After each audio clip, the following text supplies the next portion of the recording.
It seems very repetitive, but it is what it is because these things are going to keep happening and I'm going to keep reporting on them because we cannot accept this as the new norm. Our leaders want us to just shut up and accept it, but we can't let them get away with this because this is not the new norm. We don't have to embrace this. And even though they threaten us, they accuse us of whipping up division and spreading hatred, we can't let them off the hook. Because they need to understand one thing, that never before in history, even some of the most tyrannical regimes have been able to silence people in the face of extreme injustice that we are witnessing in the UK and in other parts of Europe. And as I have always warned, it's going to happen in Australia as well. Because Australia is no different. We have subtle differences, but our ruling elite is the same. The same lefty, Marxist, globalist clowns are ruling over us. They're making decisions of our future without consulting us. Let me show you what I'm talking about. Have a look at this. So less than 10 days ago, Henry Nowak case came to surface, and rightly so. People were angry and protested. In some cases, those protests turned into riots. And needless to say that within 2 days, people were sentenced to years in prison. Okay, I'm not showing any sympathy to those people because they did break the law, but it makes you question that if a white person riots, actually, let me show you something. Let me just show you this, how unjust our system is. Look at this. Just look at this. Look at this. Masked Hanley rioter, 21, caught on CCTV throwing brick, dodges jail. Oh, what's the difference? Because he's brown. But look at this guy. Southampton disorder, jail sentences handed out to those involved in unrest after Henry Nowak's murder. So this guy got 2.5 years, I think. And of course, who can forget what happened to the Manchester brothers? One of them walked out scot-free. Nothing. Even though the older brother was the one who actually started the physical altercation. So it's two-tier justice, and they keep doing this, and they think that the public is going to remain silent. I know a lot of people are scared. I'm a little scared too. A lot of people are scared, but as I said, never before in history, even the most tyrannical of regimes have been successful in silencing people for long, especially when there's so much injustice going around. So why am I talking about this? So Henry Nowak happened, and then another Sudanese migrant attempted to behead a Scottish man in Northern Ireland. That happened just 3 days ago. And look at this. Something happened again. And thankfully, somebody leaked the video. Well, look at this. A 30-year-old migrant just randomly stabs a 17-year-old girl just walking about and didn't even make an eye contact. This is how crazy things are, guys. This is what they want us to accept as the new norm. Your daughter is walking out, she's just going to the shops or she's going to the train station. She can run into this crazy, into a person like this. Look at this. He just walks behind her and he stabs her in the neck. Oh my goodness. Look at this, she's shocked. And then she runs off. Look at this. This is it, guys. This is the new norm. Poor girl, she just ran off. Like, what else could she do? Look, she's just walking up. She's just walking. We need to tell our kids to be more aware of your surroundings. Then they say, oh, if you see someone, is that racial profiling? You see someone coming from that direction who looks dodgy, then you change your direction because you don't want to run into that person.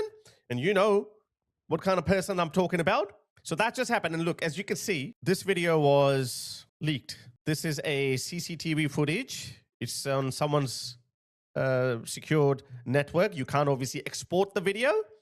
So this person just filmed it directly from his mobile phone. Okay. Oh, you thought that's it, Harris? I think you were exaggerating. Is that it? One incident every week or so? Maybe we can accept that? No. Look at this. The stabbing attack on a 17-year-old girl in Burnley, that happened in Burnley, comes only days after a teenage boy was attacked in the same area by an invader from an HMO housing them at the taxpayer's expense. The boy was hit in the face with a brick multiple times and was captured fleeing covered in blood. That's how he was fleeing. He's fleeing him. He's fleeing him. Look at this, he's carrying a brick. Look, he's not even wearing shoes. Look at that. They have literally released violent psychopaths on our streets and told us to fend for ourselves, guys. I'm actually surprised why we don't have more protests on our streets. These incidents are taking place almost on a daily basis. But hang on, I'm not done yet. Look at this one. Mario, this was making the headlines yesterday. A 17-year-old girl was given cigarettes and vodka before being gang-ed by 4 Afghan nationals in Bristol on November 30th, 2025. Again, we didn't hear about this until the case went to court. 3 of the 4 accused, Mehrab Safi, Awal Ahmadazai, Salman Habikhal, all Afghans, fled the UK just 3 days later, hiding in the back of a lorry to France, the same method they probably used to come into the UK, where French authorities thankfully caught them in Calais. The victim was picked up by taxi from her Somerset home in the early hours after being contacted on Snapchat. We need to keep an eye on our children too, who they're talking to. Guys, we need that. This is not a high trust society. This is not someone that you can trust your children with. They are literally bloodthirsty predators walking amongst us. Her words in the police interview: I just wanted to go home. I didn't feel safe. I just wanted to go home. Now, you might say, oh, like whatever, but you got to remember, these are kids. These kids grew up in a high trust society where people used to trust other people. I used to trust people only until 5 years ago. I used to trust people. Now I don't, especially when they are from a foreign culture. Okay. All 4 defendants deny wrongdoing. Of course, if she's 15, 16, that's perfectly legal. Sorry, she's 17 years old. Perfectly legal. They can go as low as 9 or 8. Actually, they don't even care if it's an infidel girl. I just wanted to go home. Okay. So that's just the UK. Yeah. Actually, there was one more news story. This just happened yesterday as well. A blast from the past that people thought that this is over. It's actually not. Look at this one.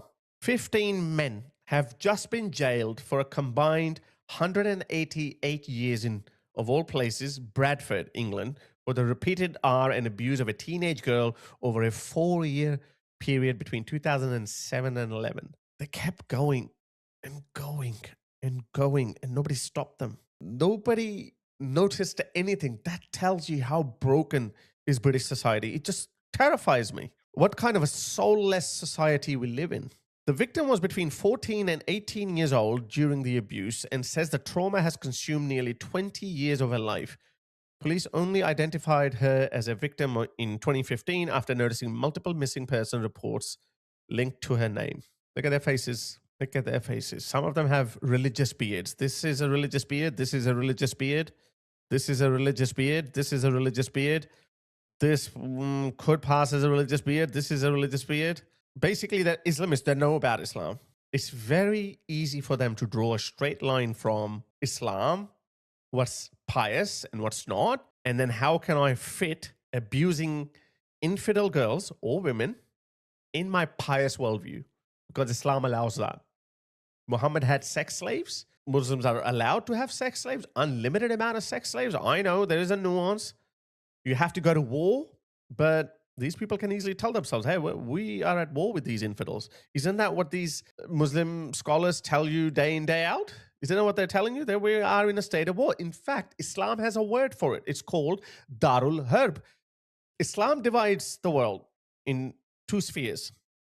Darul Islam, meaning the house of Islam, and Darul Harb, meaning the house of war. All of you Westerners who open your countries, open up your borders, embrace them. Now, again, I'm not saying every one of them is like that, but the ideology that you let in, thinking that, oh, they're just people.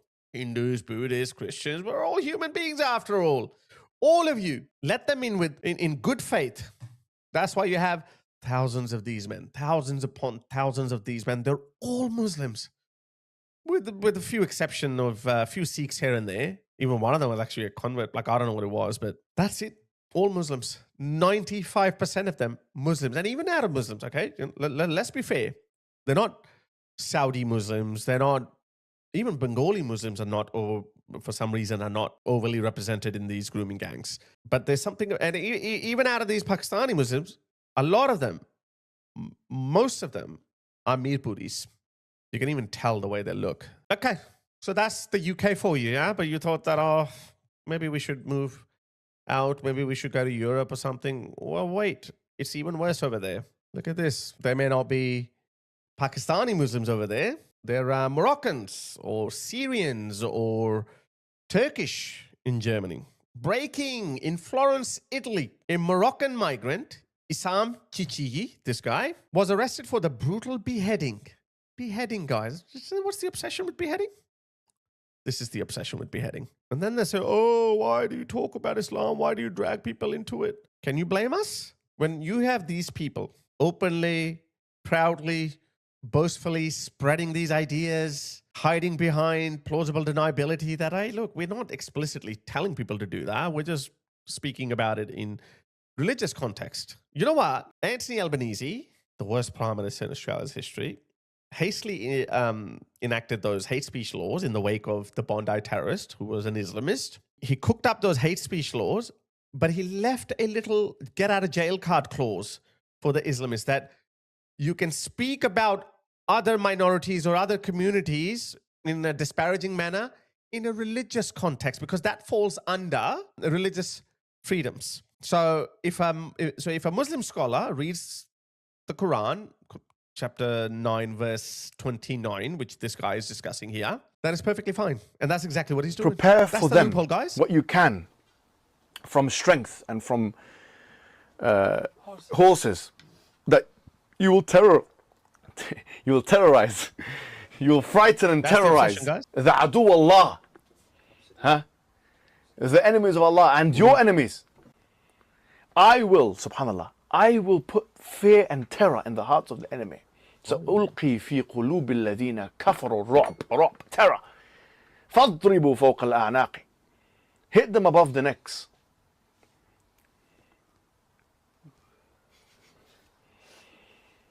See that? واضربوا منهم كل بنان, and cut their fingers. Why the finger? Because they can't fight.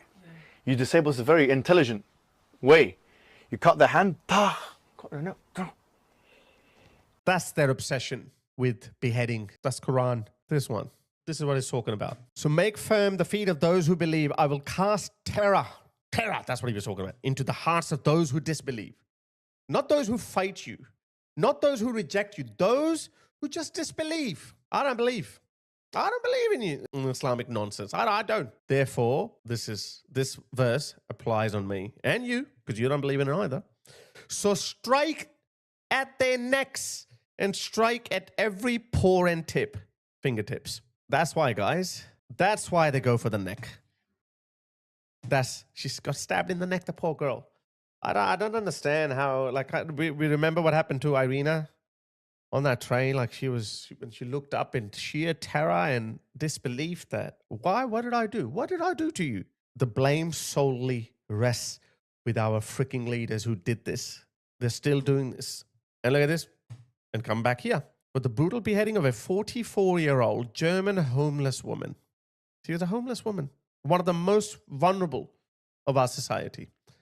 Silk Saur, whose body was discovered in February.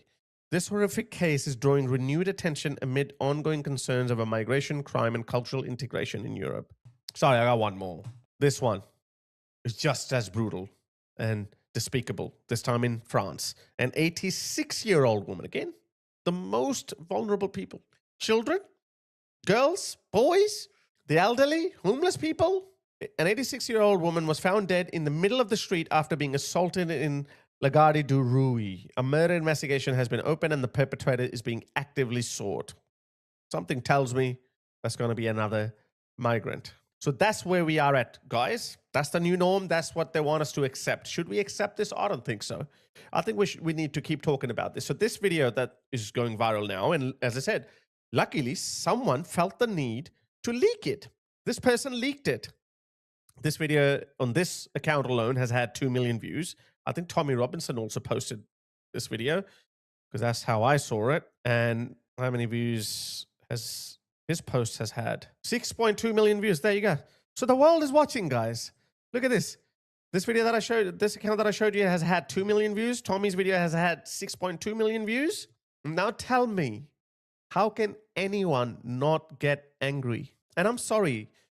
These lefty, woke lunatics, virtue signaling, tree hugger, bleeding heart crackpots that tell us, oh, Henry Nowak's father said, please don't use this tragedy to whip up division. And they're saying the disabled person who was almost beheaded by another Sudanese migrant, they're quoting his family too. They're also saying, please don't whip up division and spread hatred.